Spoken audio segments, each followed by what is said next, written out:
नमस्कार, जय हिंद, जय Bharat and welcome to Def Talks. This is Aadi Achint. Major update आया है अबाउट द सू-57 एंड एस-400 जिसमें ये बोला जा रहा है कि भाई रशिया की तरफ से भी कुछ किया गया है जहां पर उसको डीसाइनेसाइज किया गया है। नाउ डीसाइनेसाइज का क्या मतलब है हम बताएंगे पथिकृत भाई की तरफ से, क्योंकि ये बहुत एक इंपॉर्टेंट कंडीशन थी कि हमारी कि भाई चाइना पे डिपेंडेंसी नहीं हो सकती। So now you getting the hint. क्या है, पहले तो एक बड़ी चीज है कि ये डील जो यूएस के डील के साथ भी सू-57 की बात आगे चल रही है, एस-400 की एडिशनल स्क्वाड्रंस की बात चल रही है। So this is very interesting. So Pathikrit भाई नमस्कार, टेल अस मोर। नमस्कार आदि भाई। ये देखिए एक तो इट इज प्रीटी क्लियर, जैसे we discussed in the last episode, that US के साथ ट्रेड डील का मतलब ये नहीं है कि ट्रेड डील का मतलब ये नहीं कि इंडिया तुरंत F-35 प्रोग्राम ज्वाइन कर लेगा या India will give up on Sukhoi 57। ये we had discussed earlier also कि अगर रफाल के ऊपर कुछ प्रोग्रेस दिख रहा है, सो उसका मतलब ये नहीं है कि सुखाई 57 विल बी इग्नोर्ड, क्योंकि वो दो डिफरेंट कैटेगरीज हैं। सो पिछले कुछ साल में first what the Russians have done is that उनके जितने सारे प्लेन्स है, खास करके उनके जो कमर्शियल जेट लाइनर्स है, रीजनल वाला जैसे Sukhoi Superjet 100, that has been dewesternised, और या फिर it has been Russified. They call it the use Russified. तो रशिफाइड का मतलब है कि उनके जितने सारे एप्लीकेशन सॉफ्टवेयर्स हैं एवियोनिक्स में और जितने सारे कंपोनेंट्स हैं, इवन टू द एक्सटेंट की पूरा engine, it is purely of Russian origin now. For a long period of time एक एक there was a school of thought कि परहैप्स जो आपके एयर डिफेंस सिस्टम से रशिया से लिया जाता है, there might be some Chinese components in that. हालांकि that is still not verified, क्योंकि इंडिया जो यूज करता है, इट डजंट अपीयर कि वहां पे कोई रशियन का चाइनीज कंपोनेंट्स है।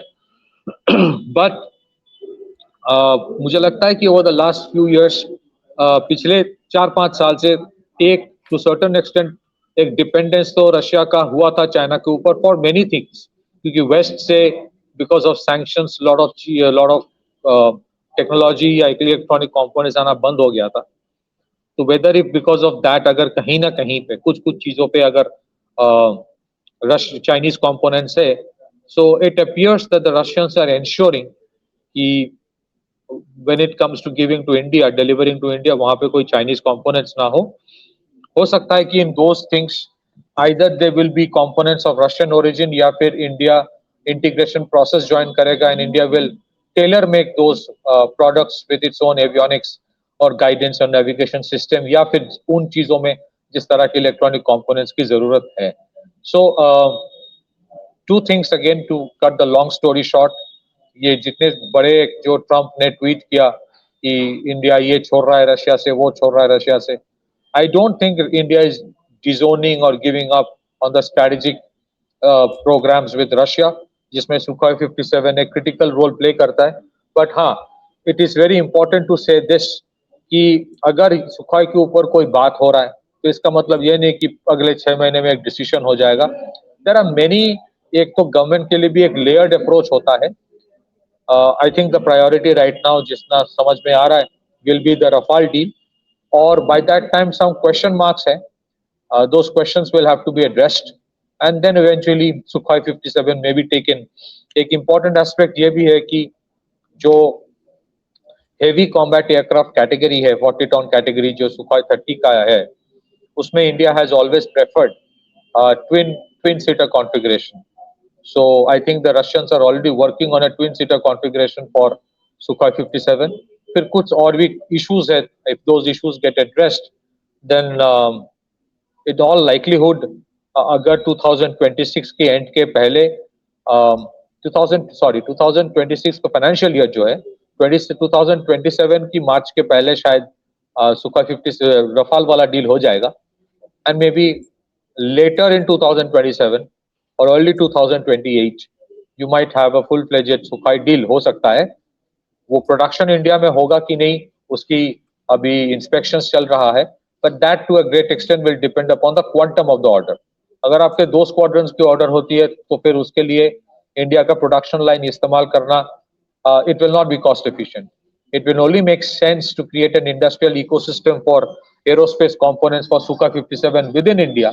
अगर आपके ऑर्डर्स इससे भी बड़ा हो, that again will depend upon आपके timeline क्या है for the AMCA and likewise other things. Back to you. I mean, to me, the most interesting thing is, that the Russians also understand कि ये एक बहुत बड़ा game रहेगा as far as India sales is concerned. ठीक है, because India is not going to take up any weapons which has Chinese equipment in that, क्योंकि that is not something which is feasible और वो dangerous भी है आपके लिए. तो एक ये बड़ा इंटरेस्टिंग सा चीज है where Russia will also be looking at saying कि यार साला अगर ये बन भी जाता है तो मैं अपनी सप्लाई चेन भी थोड़ी सीधी कर सकता हूँ, बिकॉज चाइना के साथ तो इश्यूज रशिया के भी हैं. So that's something I find to be very pragmatic look जो रशिया की तरफ से अभी तक इस तरह का लुक, इस तरह का स्टेटमेंट, इस तरह का कोई टॉक नहीं आया है where they've done something like this. अगर आप ट्रैजेक्टरी देखें कि how they have defined Russian oil, which means अगर रशिया का क्रूड ऑयल इंडिया आता है और फिर इंडिया से वो रिफाइन होकर कहीं बेचा जाता है, then interestingly the western world उसको थर्ड पार्टी ऑयल कहते हैं, उसको रशियन ऑयल नहीं कहते और उसके ऊपर सैंक्शंस नहीं होते हैं. सिमिलरली आई थिंक रशिया का जो अभी अल्टीमेट ऑब्जेक्टिव है वो ये है कि अगर इंडिया एक industrial ecosystem for making Russian weapon systems and Russian planes बनाता है इंडिया में, तो it helps even the Russians to tap many markets beyond India as well by projecting those as made in India products rather than made in Russia products. So usme potential possibility of even collaboration with the Western countries cannot be ruled out.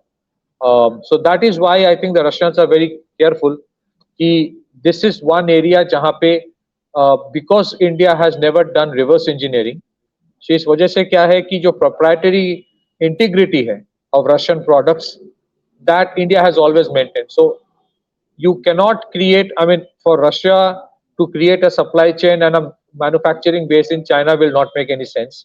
Kyunki eventually the Russians, the Chinese will claim it to be a Chinese product and sell it without giving any royalty. वो उनके Sukhoi 27 जो है, that they have, projected as their own rather than a Russian product. वो Sukhoi 27 का जो Chinese version है. So I think for the Russians, the Indian market and the Indian base for manufacturing is the best alternate. क्योंकि अगर आप already देखेंगे from Armenia to Malaysia या फिर Indonesia, many are actually looking up to India for the upgrades of their Sukhoi 30 या फिर procuring newer Sukhoi 30s.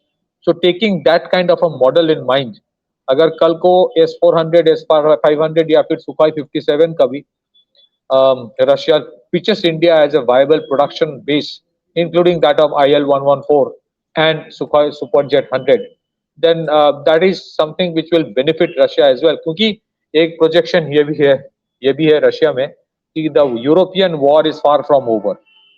ऐसा नहीं कि यूरोप का war अभी खत्म होने वाला है. It might still take a few years. I think it has not even reached its जिसको कहते हैं pinnacle या फिर climax. So an alternate base in India will help them. That's why they are trying to make the products, अभी उसको sanitize करने की कोशिश की जा रही है. You may call it Russified also, so that the possibility of Chinese components are minimal or rather non-existent. I am sure they have already taken care of those things when it comes to selling those commodities or products to India. क्योंकि India के जो S400 है इसके ऊपर इसके पहले भी बात हुई थी, and I think the Russians were very categorical कि इंडिया में जो प्रोडक्ट वो बेचते हैं द चाइना में जो प्रोडक्ट बेचते हैं वो कम्प्लीटली अलग होते हैं. बिकॉज आई थिंक इंडिया की जो सेंसिटिविटीज है उसको भी रशिया समझता है and they don't want to antagonise a client as important as India, जो बुरे भले वक्त में भी साथ देते हैं. And when it comes to strategic weapon systems अभी भी there is an overwhelming trust on the Russians than on anybody else. Back to you. That is big. And second thing is, one thing that we see is also the fact that if you look at the S400 itself, the version that they gave the Chinese was not the same version that they gave us. हमारे वो version that they gave the Chinese was the export mal, and जो हमको मिला is the original S400 which even the Russians are using. And इसकी एक बड़ी clear आपके पास evidence आई थी इन द रीसेंट स्ट्राइक्स जो इन्होंने मारी हैं inside Ukraine. They use the S-400s to hit Ukraine. इन्होंने एंड वो जो सीरीज प्रोडक्शन मिसाइल्स थी वो एक्चुअली इंडिया बैच थी. they were freshly produced.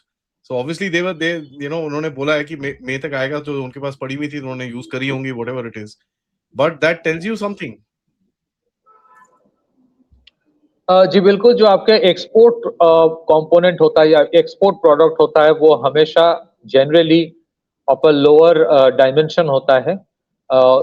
That is not something that you आपके जो टॉप नॉच प्रोडक्ट है जनरली आप उसको एक्सपोर्ट नहीं करते हो अनलेस एंड अदरवाइज. जहाँ पे एक बहुत ही क्रिटिकल आप क्लाइंट बन जाते हो, जैसे when it comes to Rafale India के साथ जो फ्रांस का अंडरस्टैंडिंग है इट इज प्रीटी डिफरेंट, क्योंकि you have asked for specific enhancements or specific configuration, specific modification. But generally, in case of missiles, that plays a very critical role. क्योंकि जब recently India ने भी Philippines को BrahMos बेचा, so दो export versions had a very limited range, वो extended range वाला नहीं है.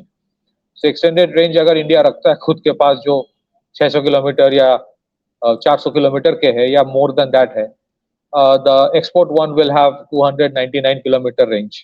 एंड सिमिलरली जो कैपेसिटी ऑफ कैरिंग पेलोड वो भी लिमिटेड ही होता है, below 500 kilogram as per the MTCA guidelines.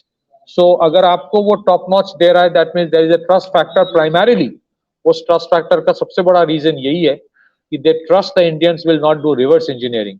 ऐसा नहीं कि इंडिया नहीं कर सकता, but that is a kind of integrity and trust that India has always maintained, जिसके वजह से आप जिससे भी प्रोडक्ट्स लेते हो they always they have that trust factor to give you the best one, क्योंकि उनको पता है कि कल वो अपने नाम पे क्लेम करके नहीं बेचेगा.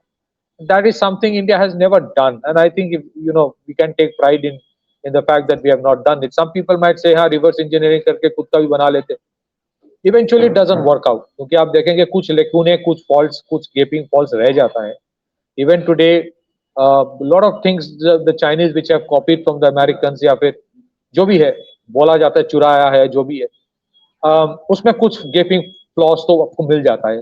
दे might look like a B2 bomber, they might look like a B1 bomber, they might look like the Americans, but they are not at par with the American counterparts. Problems होते हैं. So I think I am not trying to justify and defend कि India के जो research किया जाता है by HAL and other organisations, I am not saying कि that is the best. उसमें इंप्रूवमेंट की जरूरत है. But in general, I think reverse engineering has its own limitations, and that is why I support that it is not done. So then this would be another geopolitical quite a shock to the Americans, क्योंकि उनको तो लग रहा होगा कि भैया अभी Trump ने अनाउंस कर दिया है India will not do something like this. The last final thing, how do you think the Americans will take this? कि चुप रहेंगे? As I said, मैंने जब in the last video we had discussed कि look at it only as a trade deal. इसका मतलब ये नहीं है कि we have become America's allies. At best we are strategic partner. At best, वो at best within inverted comma रखना बहुत जरूरी है. And secondly, because इस डील में वो भी क्लियर है कि हम अपने स्ट्रेटेजिक ऑटोनॉमी को गिव अप नहीं कर रहे. So when you are not giving up on your strategic autonomy, that means you reserve the right to take whatever weapon systems you want from whoever you want. So I think Russia से weapon systems लेने में अगर Americans को कोई problem है तो वो रहेगा, that's their problem. They will say a few things here and there, but I think eventually they have surrendered to the fact that India के ऊपर प्रेशर डाल के you can not change their approach, और India के ऊपर pressure डाल के आप उनके वेपन सिस्टम्स को फोर्स नहीं कर सकते कि they will buy from you. पहले एक कहावत थी कि कहा जा रहा था कि वन ऑफ द रीजन जो एक तो they wanted to club the trade deal with selling of F-35, जिसके बारे में ट्रम्प ने पहले भी कहा था. But I think buying F-35 would have meant that you get locked onto their ecosystem and softwares and avionics and engines and entire ecosystem forever. Then you guys might get manipulated, which you don't want. And that's why I don't think this trade deal means that India को F-35 लेने वाला है. I don't think India would stop taking Sukhoi 57 or Rafale. India का जो एक orientation towards France and Russia है वो रहेगा. Yes, America is important as a trading partner. कुछ कुछ चीजों में अमेरिका के साथ कोलैबोरेशंस जो है, whether it is AI or semiconductors or electronics component manufacturing or data centers or GCC, those are very important. Those are there. और उसमें भी India has been a very very trusted market and a developing market, a developer market, जहाँ से आपके जो design आते हैं, that also helps Americans. But on Sukhoi 57, you might see some words here and there, but I do not think India is going to give up on that. अगर वो give up करता है, then it is almost as if you have given up your strategic autonomy. So you might see a lot of tweets being done from the Americans. Lutnick और वो सब फिर से tweet कर सकता है, but I don't think it will impact anything. India के trade deal के साथ साथ, अगर यूएस के ट्रेड डील के साथ साथ, अगर कल रशिया से भी ट्रेड डील हो, अगर कल रशिया से सुखोई सुपरजेट 100 का प्रोडक्शन भी हो, अगर सुखोई 57 के ऊपर एक डील भी हो, I will not be surprised, because that will be a reflection of India's strategic autonomy, which India was very, very clear that we will not give up on that. Or after the EU-India trade deal, I think एक realization US में भी है कि अगर आप push ज़्यादा करोगे, because they tried to push the Europeans, it backfired. Somewhere they tried to push the Indians, it did not work out. So मुझे नहीं लगता beyond a few, some statements, they will say anything if India moves ahead with Sukhoi 57. हाँ, it might happen कि कुछ और components, कुछ weapon systems, they will say कि you must take from US also. अगर वो eventually, if it is made in India, if it suits the Indian interest, I see no reason why India will not take that. वैसे भी we take quite a few things. बहुत सारे pipelines में already है. MQ-9B जो Reaper drones है, 31 of them have been ordered. I will not be surprised if medium altitude, long endurance drones, maybe the Americans play an active part. But eventually they have to make it in India, if they have to get the market. On the issue of G404, we have to see, because of the trade deal, उसमें कोई speed up होता है कि नहीं on delivery of the G404 engine. But again, on that, eventually India should pitch for making G404 engine in India, या फिर think about alternative, क्योंकि you would use that, you would require that engine ecosystem for 30 years. आज से 15 साल बाद जब mid life upgrade होगा, engine replacement का टाइम होगा, where will that engine be that time? So I think that is one negotiation my personal opinion HAL should do with G for making F404 in India. Making F404 in India is more important than making F414, क्योंकि आपने platform बना लिया, MK1 eventual induction होगा, ये prototype नहीं है like MK2. It should be one that India should focus on. This is my understanding. अगर वो ट्रेड डील की वजह से थोड़ा बेहतर होती है, all the good, back to you. Yeah, absolutely. Thanks so much भाई for that update. सबसे रिक्वेस्ट है वीडियो को लाइक जरूर करिएगा, सब्सक्राइब करेगा, and of course if you can support the channel, please do so by checking out the description just below your screen. Thank you so much once again. Namaskar, Jai Hind, Jai Bharat.